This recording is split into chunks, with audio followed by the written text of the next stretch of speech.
Imagine stepping back into the limelight as a faded 1980s pop sensation, only to discover your greatest hit has been hijacked by forces you'd never endorse.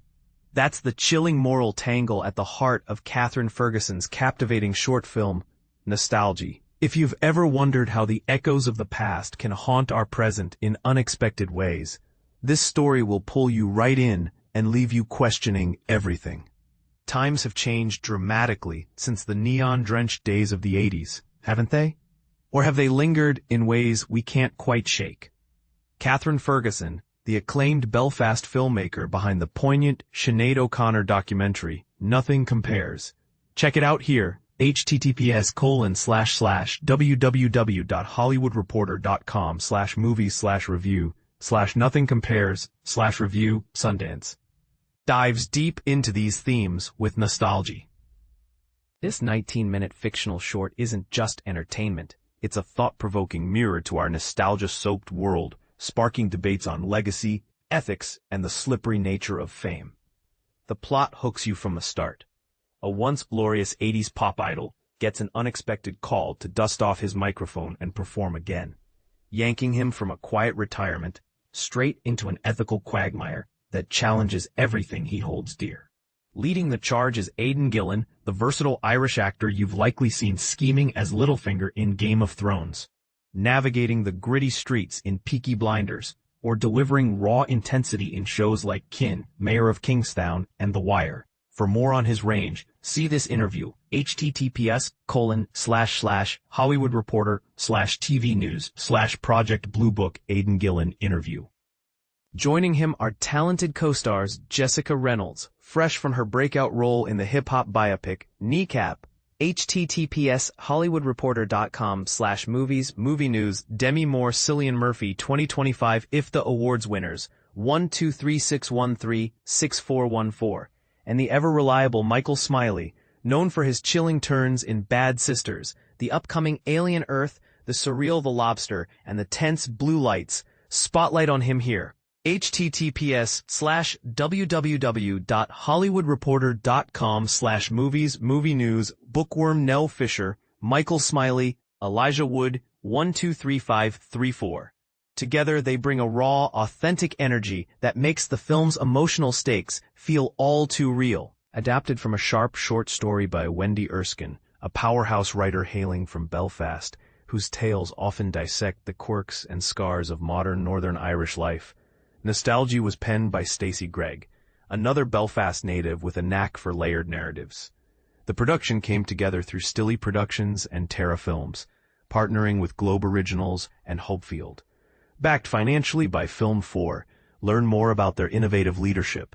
www.hollywoodreporter.com/movies/movie-news/Film 4 Director Farhana Bula Appointment Channel 4 12363358832. The project boasts an impressive lineup of executive producers: Lucy Pullen, Neil Cordia, Tim Clark, Amy O'Hara, Eleanor Emtage, and Ferguson herself. Hands-on producers Kath Maddock, Marie-Therese Mackel, and Mark Robinson oversaw the day-to-day magic, while editing wizards Mick Mathen and Edel McDonnell polished the visuals. Cinematographer Robbie Ryan, renowned for his evocative shots in films like Poor Things, captured the mood, and the soundtrack, featuring original songs and a score by Bastille frontman Dan Smith, adds an infectious era-evoking pulse that ties the whole thing together. As one of 4 standout shorts backed by Film 4 at the 69th BFI London Film Festival, LFF, get the full scoop on this year's vibe. https://hollywoodreporter.com/movies/movie-news/BFI London Film Festival 2025 LFF Preview Interview 123639247, and the complete lineup, https://hollywoodreporter.com/movies/movie-news/J Kelly Hamnet BFI London Film Festival Full Lineup 12363598814. Nostalgie makes its global debut this Friday. It's part of the intriguing Pulling the Rug Out program, where each film delivers a surprising twist that upends expectations. Perfect for anyone craving stories that challenge the status quo. In a recent chat, Ferguson opened up about Nostalgie, the heavy shadow of history on personal lives, and her shift from documentaries to scripted tales. For beginners dipping into her world, documentaries like Nothing Compares are non-fiction films that blend real footage, interviews, and archival clips to tell true stories with emotional depth. Think of it as journalism with a cinematic heartbeat. How did you transition to directing this drama after building your career on documentaries? As someone proudly Irish from Belfast, I just wrapped Nothing Compares, my full-length doc exploring Sinead O'Connor's trailblazing yet turbulent life. An English producer contacted me and asked, "Ever considered jumping into drama?" I was intrigued. I'd always dreamed of it, but coming from the doc world, where you capture reality as it unfolds, scripting fiction felt like a bold leap. She persisted, suggesting I check out Wendy Erskine's writing. Wendy, a brilliant storyteller born and raised in Belfast like me, had this collection of short stories from a few years back. Producer Kath Maddock sent over the manuscript, and I dove in. Every story in that book is a gem. Modern parables that unpack the everyday realities and lingering tensions in Northern Ireland today, from family dynamics to societal shifts. But Nostalgie hit me like a lightning bolt. It screamed cinematic potential, especially in our current cultural moment where old art gets repurposed in wild ways. Fresh off a film about Sinead, whose music was painfully misused. For instance, Donald Trump blasting her hit Nothing Compares to You at rallies despite her outspoken activism. It resonated deeply. The story's exploration of how a song can escape an artist's grasp and take on a life of its own felt urgent and personal. I knew we had to adapt it and breathe visual life into this provocative concept. Did you picture expanding it into a full feature? But here's where it gets interesting. Not for me, it stayed a tight short. It was an ideal opportunity to adapt such rich source material and navigate the adaptation process step by step. We brought on Stacey Gregg, the stellar Belfast screenwriter, to collaborate with Wendy and me. The tale felt complete on its own, like a perfectly wrapped package that didn't need extra padding. Translating it from words on a page to moving images was a thrill, though it took some dedicated time and iteration. Since the heart of the film beats around this musician's tunes and lyrics, crafting original songs became central to the creative flow. I teamed up with Dan Smith from Bastille, known for his anthemic, emotionally charged tracks, and Wendy, to nail the lyrics that fit the character's soul and the story's twist. To steer clear of ruining surprises, I'll say the song's vibe hooked me instantly. But watching its darker implications unfold left me unsettled and gripped. That's exactly the reaction we aimed for. It had to function like an earworm theme, drawing you in before flipping the script. Spoiler warning, skip ahead if you want to stay surprised. The following exchange reveals key plot points. We learn the lead character's track has been adopted as a rallying cry by a group with a violent backstory. Does this draw from actual events?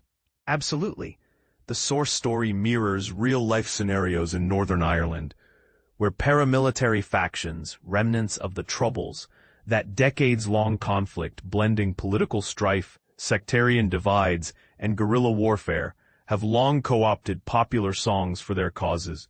A prime example, Tina Turner's empowering Simply the Best, which has served as an unofficial anthem for one such group for years, its upbeat message twisted to fit a narrative far from the artist's intent. And this is the part most people miss, how a simple, catchy chorus can be reframed to glorify conflict, raising thorny questions about consent and control. It's controversial, right? Should creators have veto power over how their work is used? Or is art inevitably public property once released? What are your thoughts? Does this make you rethink your favorite anthems? When did Aidan Gillen enter the picture as your lead? And what qualities were you hunting for in auditions? From the get-go, we prioritized someone who could belt out a tune convincingly. Singing isn't just a skill here. It's pivotal to the character's authenticity. We hit the jackpot with Aidan Gillen. It's casting gold. Not only does he have a solid singing voice, but as an Irish actor, he grasps the cultural nuances, even though he's portraying an Englishman. The role demands unpacking subtle emotional layers tied to identity and regret, and he nailed it. Picture him commanding a stage before a rowdy crowd of intense onlookers. It's a high-wire act, and Aidan delivered with unflinching power. We couldn't have asked for better. The supporting cast shines just as brightly. Oh, totally. We assembled a dream team of Northern Irish talent. Jessica Reynolds riding high from Kneecap, that raw, music-fueled look at Belfast's rap scene, and the incomparable Michael Smiley. Standing on set, I kept pinching myself. Is this really happening? It was pure magic, a testament to the vibrant creative scene back home. Moments like that remind you why storytelling across borders matters. Looking ahead, are you leaning more toward fiction now or back to docs? What's next on your slate? I'm wrapping up a new feature documentary right now, eyeing a release in early 2026. Care to tease any specifics, or are secrecy clauses in play? Not much I can spill yet, but it's a seamless evolution from Nothing Compares, delving into similar themes of cultural impact and personal resilience. Think of it as continuing the conversation on icons who shape and are shaped by their times. Any drama projects brewing? Definitely. I'm outlining a script and treatment for a feature-length drama I hope to launch soon. The rush from Nostalgie was electric. It ignited a real passion for scripted work. For filmmakers like me, who started in docs to chase truth, fiction offers a playground to explore what-ifs with equal honesty. It's expanded my toolkit, and I'm eager for more. And this brings us to a subtle counterpoint that might ruffle feathers. While docs ground us in facts, could fiction sometimes reveal deeper truths about messy histories like Northern Ireland's? It's a debate worth having. Do you agree that blending genres like Ferguson is the future of storytelling? Or should creators stick to their lanes? Drop your takes in the comments. I'd love to hear if Nostalgie makes you side with the nostalgia lovers or the cautionary voices. For deeper dives into LFF 2025's short film gems, don't miss Sheep and Mob Mentality. Flock writer-director Mac Nixon wants to reframe Welsh identity on screen. https is www.hollywoodreporter.com. Movies, movie news /LFF 2025 Flock short film Sheep, Mac Nixon reframe Wales, 12363967883. And Magid Zafar writer-director Louise Hindman sets the beat to explore South Asian masculinity. https www.hollywoodreporter.com/movies, movie news /Magid Zafar, short film South Asian masculinity, 123639717.